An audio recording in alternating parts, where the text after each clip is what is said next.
After more than a decade of cutting my own hair, I think I'm going to share some of my secrets with you. Three main things. One, keep it simple. Two, go longer than you think you should. And three, work with what you got. We'll get to all those in just a second, but first, you got to wash your hair. Now, once the hair is washed, I like to start with the sides. Now, I typically run it a little bit longer than I would if I were to go to a barber. At a barber, I go a 1 or an open. But when I do it at home, I start with the 2. And then I just go all the way around. Nice and even, making sure to get it all. Even dive into the back and just kind of feel it out. Come all the way down to the bottom, go around the ears, and just do this for a while to make sure you get it all. Then you hit the other side. I tend to stay away from going into the top and just work the bottom. When it comes to getting the fade from the side to the top, what I do is I take the buzzer and I turn it back on. And then I come straight up and then just kind of let it fade in. So as my head curves, I got a weird shaped head, but as it curves, it just kind of creates that natural little fade into the top. And I do that all the way around, even in the back where I can't see. I have no idea what's going on back there. And then I push my hair to the other side and do the same over here.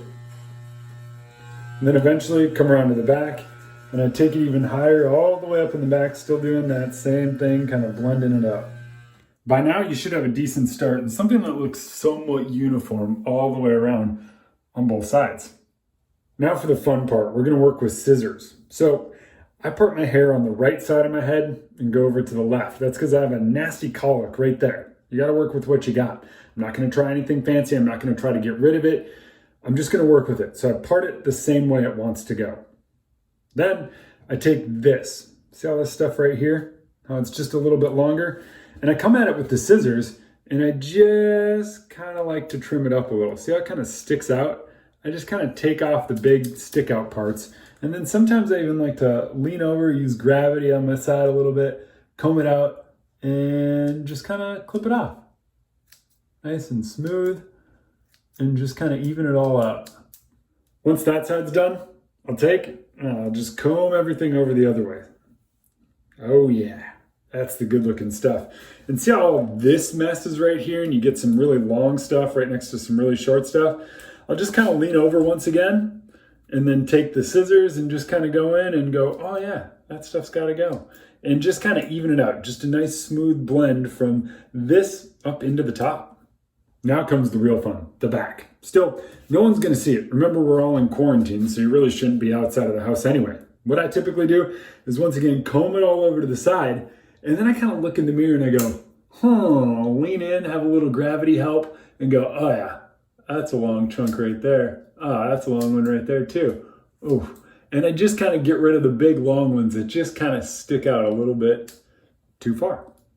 And then I comb it all over and I do the same thing on the other side. Kind of lean back, let gravity do its thing and go, oh yeah, that's long. I kind of stick my tongue out, it gives me more concentration. And at this point, you could call it quits. Just kind of throw a little bit of style in it, move it around, kind of do your thing, go, ooh, the colic is looking weird. But hey, this is just to get through, remember. So if I decide I am attacking the top, I'll wind up coming over and starting on the sides once again. I'll pull it out and go, oh yeah, we've got some stuff that's just hanging out a bit longer than the rest. So I come in, pull it out with my fingers and just kind of clip it. So once again, it kind of blends all the way up from the side and you can just keep doing that, looking in the mirror and going as you go all the way down, just kind of getting rid of the stuff that sticks out a lot farther than the rest. And then since most of the hair goes that way, I tend not to worry too much about this side, but you know, every once in a while I'll comb it over and I'll go, holy cow, look at how long it is.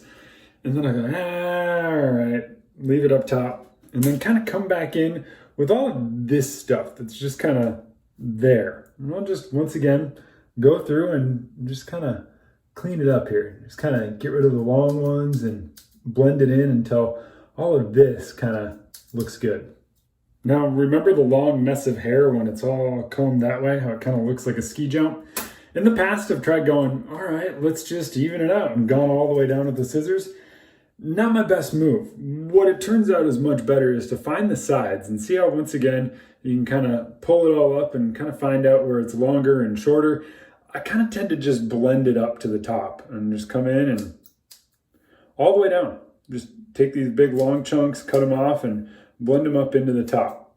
Tends to be the best way to go about getting rid of some of that bulk up top and kind of having an idea of making it not stand out from the rest of it. So just pull it between my fingers, pull it up, go, oh yeah, there's a long one, and then just get rid of it. By now my hair is pretty much dried out, and another great spot to kind of jump off and leave it and say, hey, looks pretty good. It's pandemic, it's kind of the best I got, but we can keep going. Don't recommend this part, but we can keep going. I don't always do it, but sometimes when I'm feeling confident, I'll put on the short one. Remember I cut the whole sides? I did all that at a 2. I put on the 1, and then I come in and I start at the beard, right about at the bottom of my ear, and come all the way up to about the top of my ear. And see how it's nice and short right there? Well, now what do? We gotta blend it out. So see how I'm kind of rolling it up as I go? When I hit the top of my ear, I kind of roll it away. And that way you're gonna kind of force the clipper to give you a little bit of a fade. And I do that all the way around my ear. Just kind of pull in and give myself a little roll up. And there's always going to be an oops, so start longer and then work shorter. And once you kind of have the ear all done, if you're feeling confident, you can do the same thing at the back of your head. So I start at the bottom and then just kind of roll it up as my head naturally does so. And I go all the way around just kind of doing that same thing. Start at the bottom and roll it up. Then once you're done with that side, you just come over to the other side. Once again, start at the bottom of the ear and do the same thing. And then blend it up. And then once I have everything all blended together and looking nice, I come back with the beard trimmer. Just normal little one. And then I hit the ears, kind of just edging it all the way out. Just kind of looking in the mirror and just following the natural line that started because of how I cut it. Once you've jumped in the shower and rinsed everything off, you can kind of come back and give it a look and see if you can find any problem points that might need a little more attention. You might want to take a little more off right there. I want to just come back through and clean it up, or you might want to call it good. After all, we are in a pandemic and this is not a permanent solution.